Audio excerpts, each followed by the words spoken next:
I don't talk about my favorites very often because I like to just show the watch. Just because a watch might really pique my interest, it might not yours, and vice versa. But I'm gonna, I think, sound off a little bit more when I run across something that intrigues me at that level, and this one does. I think this potentially could be my favorite mechanical wind chronograph. I already have my favorite automatic chronograph, and I'm not a huge chronograph guy. So for me to gravitate towards a blue dial, which I don't have a lot of anyway, a chronograph, it has to be, I don't know, something just has to trigger that connection. And the Big Eye from Longines does that in the titanium with the petroleum dial. This one does it. This is the Hamilton Khaki Aviation Pilot Pioneer Mechanical. I don't know what's better, rambling off that letter and those numbers, or all of those words together almost as a paragraph. So, but regardless, let's get into the watch. You can purchase it at Trifecta Watches in Lafayette, Indiana, or online.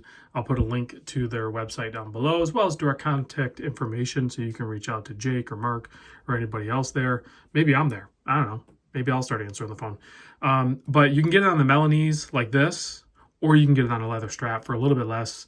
With Hamilton, the upcharge to go to the metal, to the bracelet, really is pretty insignificant.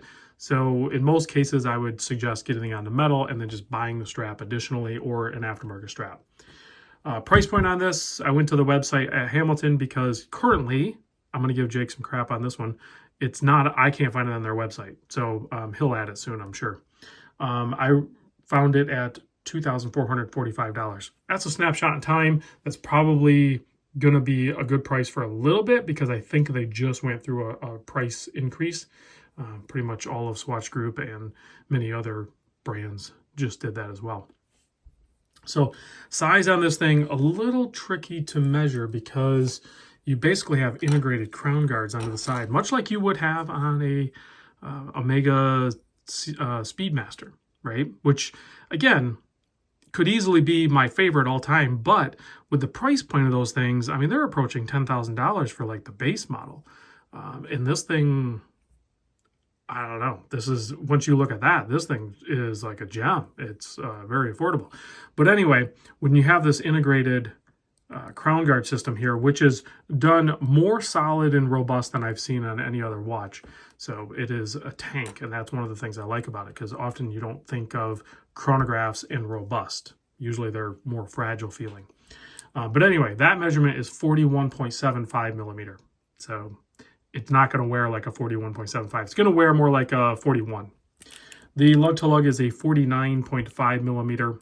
You can see this thing's fully brushed. Again, you don't think of tool watch and chronograph typically together. This one definitely does that.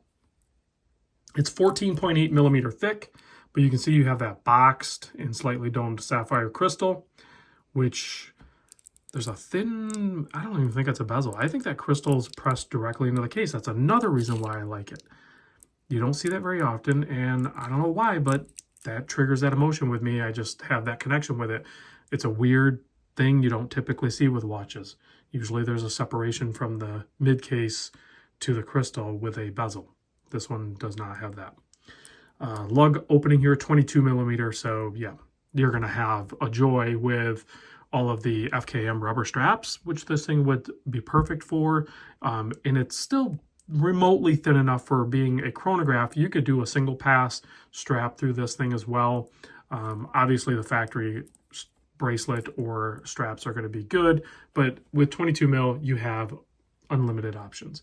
And then you have this massive signed oversized crown. That thing is 8.3 millimeter. Now it is a push-pull, which is kind of good. That's kind of what you want. It's very much protected. It's very clear to see that it is pushed in, because this is 100-meter water resist. So, and again, I don't know what's going on over at Hamilton, if they have new leadership or something like that, but their watches seem like they are just very well built. They're like, the quality control is surpassed my expectations. And that's definitely the case with this one. So very solid. I mean, you got to have some strong fingernails to pop that out. And once you do, there is absolutely no movement. I'm seeing that on all these new Hamiltons. The crown tube assembly is built like a tank. And of course, then you can, adjust the time on that very bold white framed handset, super legible. And this is a no date. This movement in this is actually an H51 SI, stand for silicon. So it has anti-magnetic properties, and it's just a very stout feeling chronograph mechanical wind movement. If you get a full wind on it, it's a 60-hour power reserve. So you're going to have plenty of power reserve for winding this up and putting it in rotation, or you could wear it on a regular basis. That's probably where this thing would be best suited for somebody that, like me, I have a manual labor type job for my day job. And a lot of times I will avoid wearing this watch because although I think it can handle it, it does, with it being titanium and, the crown's just kind of it pushed, way out there and into the atmosphere. It may give me the illusion that it's fragile more so than it actually is, whereas this one does the exact opposite. I would potentially abuse this thing to its demise just based on how tough and resilient it seems just with handling it. Now, if we go ahead and start the chronograph, nice solid clunk. Of course, you got that chronograph hand running. You have your running seconds time at the 3 o'clock position, and then you have your 30-minute counter, which is plenty long enough for most things we're going to be timing at the 3 o'clock. What did I say over there? Did I say 3? That's 6. That's 3. Yeah, it's early in the morning. I'm putting in work early in the morning to try to get these videos done. And that beautiful blue dial, I think you can get it in black as well. And then, like I said, you can get it on different leather straps. So if we go ahead and stop the chronograph, nice click, very tactile, and then a reset, snaps back into place, just like you would expect it to, and it's very well centered. So let's pop it on wrist. Before I do that, I'm actually going to give you a side-by-side of this and the Big Eye, the Longines. Great chronographs. Maybe they could coexist. Could I become a chronograph guy? I don't know. I'm definitely less and less into like the divers, as weird as it is. Like, I think I've had my fill of bezels, although that is still my favorite watch, is the dive watch. And that's the case for most people as well. But when I run across somebody that has a killer chronograph collection, that's also very interesting to me. Man, this thing is, and it's got a nice heft to it. It is stainless steel.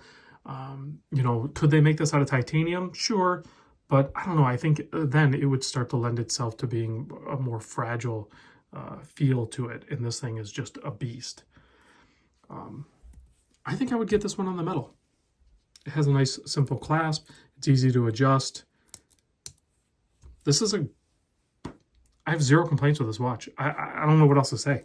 Like, so if you're in the market for a chronograph and you're having a hard time figuring out which one you want because maybe you're a little rough on your watches, or you just don't like, some of the chronographs that have been presented to you, or you don't want to spend, $8,000, $9,000, $10,000 on a Speedy, check out this one. So let's give it a quick blast with the UV light. I can already tell, Hamilton, I'm going to call you out on this one. You didn't lume the Arabics, just like you did on the 12 and 6. Okay, slightly redeeming themselves by doing the 12 and the 6. Do we give him a pass on that one? No. Do it all. Come on, Hamilton. I feel like you're moving in the right direction. I'm going to keep pushing. So thanks for watching, guys. I'll see you on the next vid.